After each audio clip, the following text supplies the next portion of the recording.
Hey, good morning to everybody. Happy Monday. It's Daryl here. It is bright and freaking early. It's 3:30 a.m. here in Connecticut on the East Coast. What did you think of the video? If I did this right, I'm not. I'm still kind of new at editing, putting different videos together. If I did this right, you just saw a short clip of a smoke cloud and me.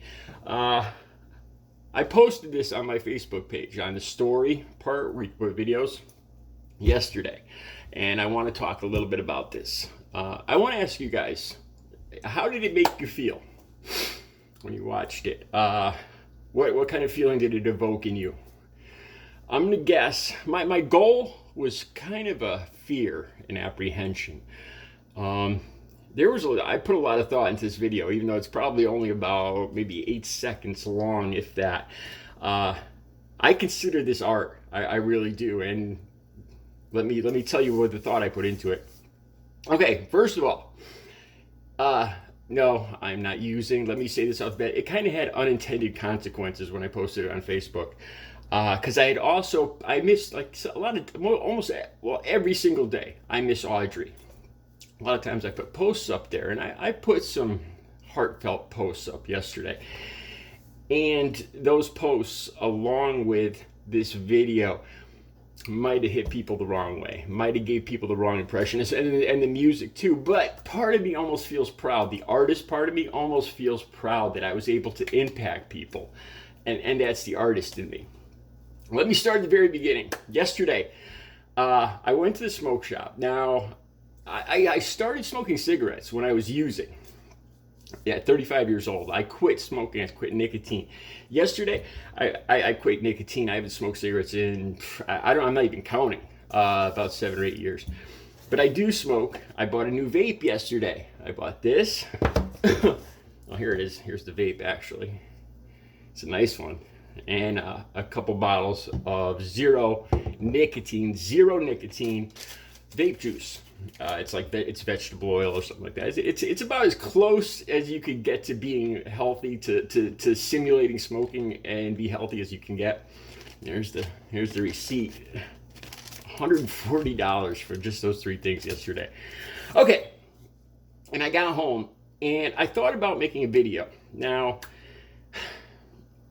ever since I got clean, I feel like I call it the real Daryl. The person I was supposed to be came out.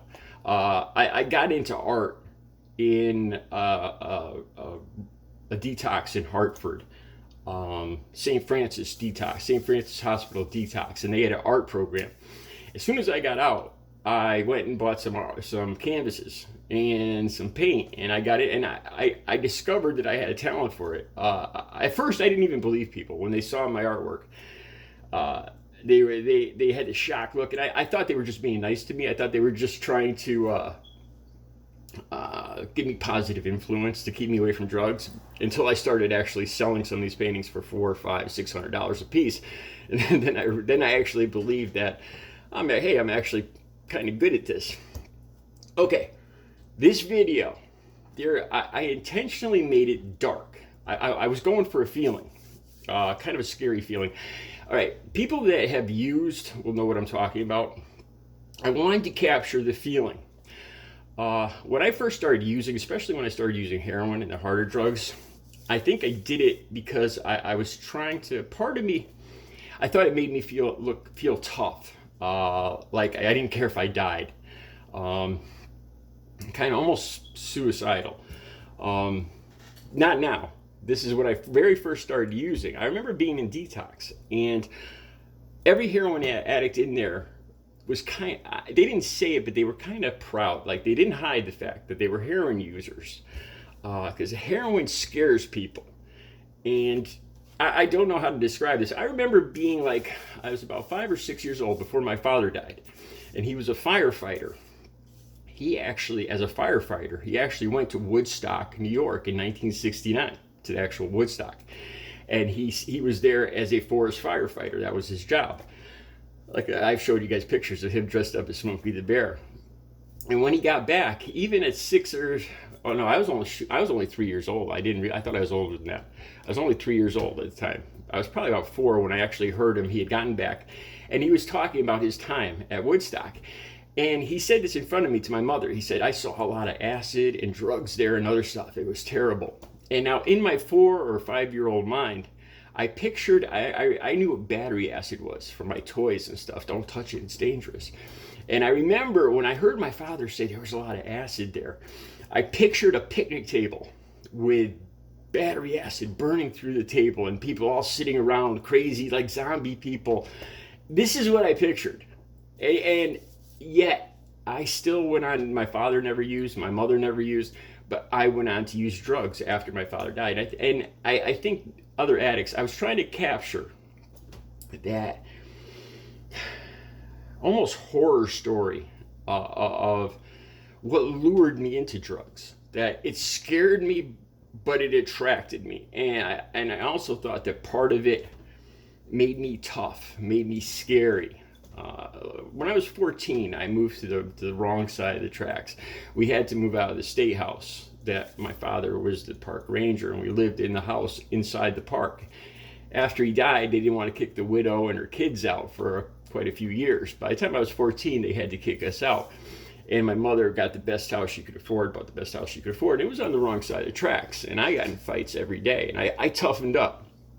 But I also got attracted to drugs. I was in this video, I was trying to capture, it's almost like an apocalypse now kind of thing I was going for in this video. Scary, dark, especially that I picked the Jimi Hendrix Voodoo Child music. In this video, I had I made sure it was a dark background, and I redid this video like 20 or 30 times just to get it the way I wanted it.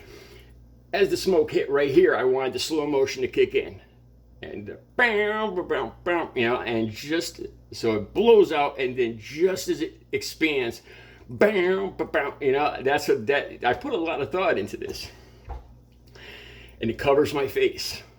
You know, the mystery, the danger, the fear, who is this guy? What's going to happen next? And if you notice now, as the smoke dissipates, my head goes down, so that it's just dark in my eyes, so you can't see my eyes. If you watch it again, you'll see I blow the smoke out, and then I purposely brought my head down like this, so you could only see from like here up, and it was all just shadow and dark here. And when I saw this particular clip, I was like, yeah, I got it, because after the smoke cloud dissipates, my head just goes down, and you're not sure what's going to happen next. Is his head going to explode? Is he going to turn into a monster? What's going to, you know, there's an apprehension and a fear to it. This is all the thought that I actually put into this video, this 6 or 7 second video. So no, I got a call from my mom and my sister. Carol, we love you. You know, everything okay? And and I didn't, looking back at my Facebook page, I didn't put the 2 and 2 together. The post I put earlier about Audrey, missing Audrey so much, and it's a hole in my life. That's what I talked about. And then I made this video later, and in my head, I didn't put the 2 and 2 together.